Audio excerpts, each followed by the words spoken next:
Hey there! Welcome to another episode of the Mr. Wonderful Meatball Movie Reviews, and today we are reviewing Blumhouse's Truth or Dare, and I think the simple way to put this is truth, this film is bad.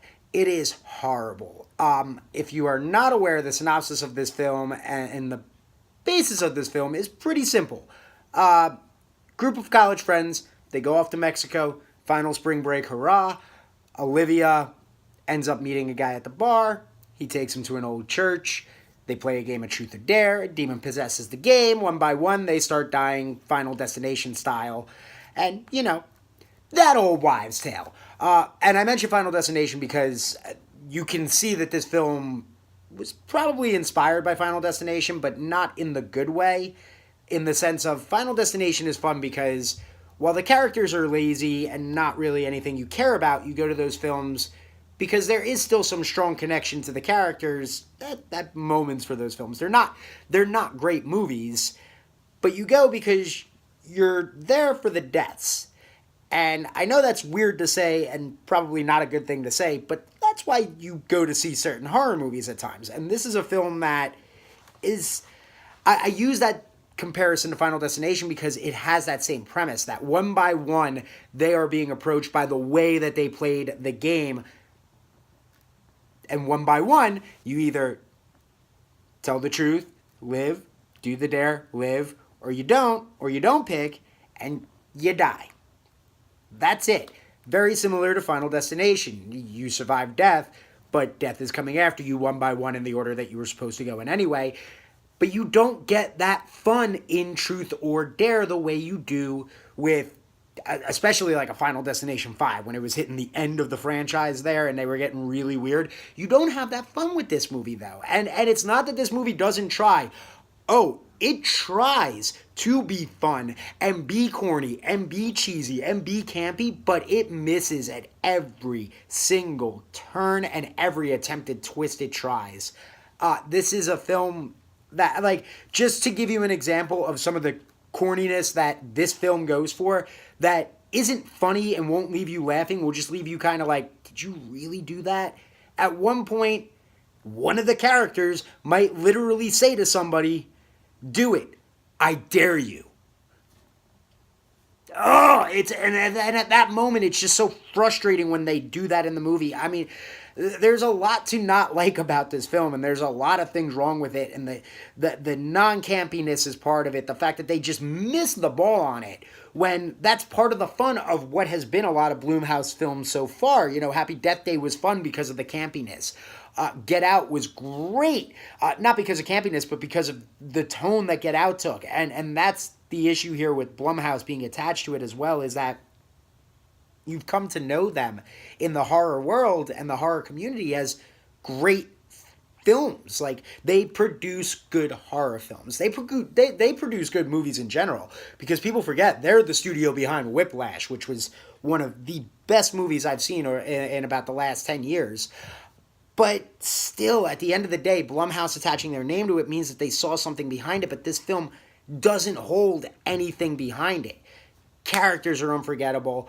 Olivia, who is the main character, she isn't bad, but there are things and decisions that are made, and the arc that they take with her character, just by the end of the film, how the film ends with her character, I wanted to throw my drink at the screen because I was so infuriated at what they did and thought it was such a cop-out, and just it made no sense to what they had done the entire film, what they were building up towards with her character. Like, this is what this movie does. It makes bad decisions every step of the way and just thinks that it's making the right decision. And at the same time, the writing is clearly by people who have no idea about technology today, or just the way college kids are, or like, oh, she just messaged me on Facebook. Oh, but I like that Snapchat filter. Like, it's written in such a way that that's not how a college kid would talk. Oh, you're searching for Carter? Did you check Google? Like, things like that are just infuriating when watching a movie like this.